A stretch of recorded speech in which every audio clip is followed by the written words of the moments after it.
ఒక్కొక్కడు చూడండి అసలు భగవద్భక్తి, పాపాలు, పుణ్యాలు, దేవుడు, పక్కవాడిని పట్టించుకోవడం ఏమీ ఉండదు. వాడు చాలా ఐశ్వర్యవంతుడిగా ఉంటాడు.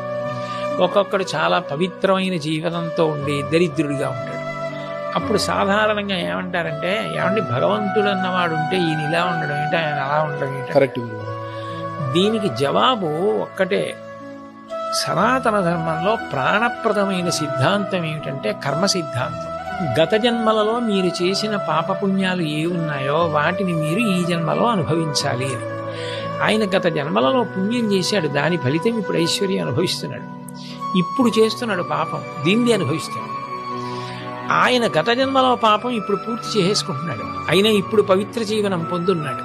అందుకని దీని ఫలితం ఉత్తర జన్మల్లో పొందుతాడు.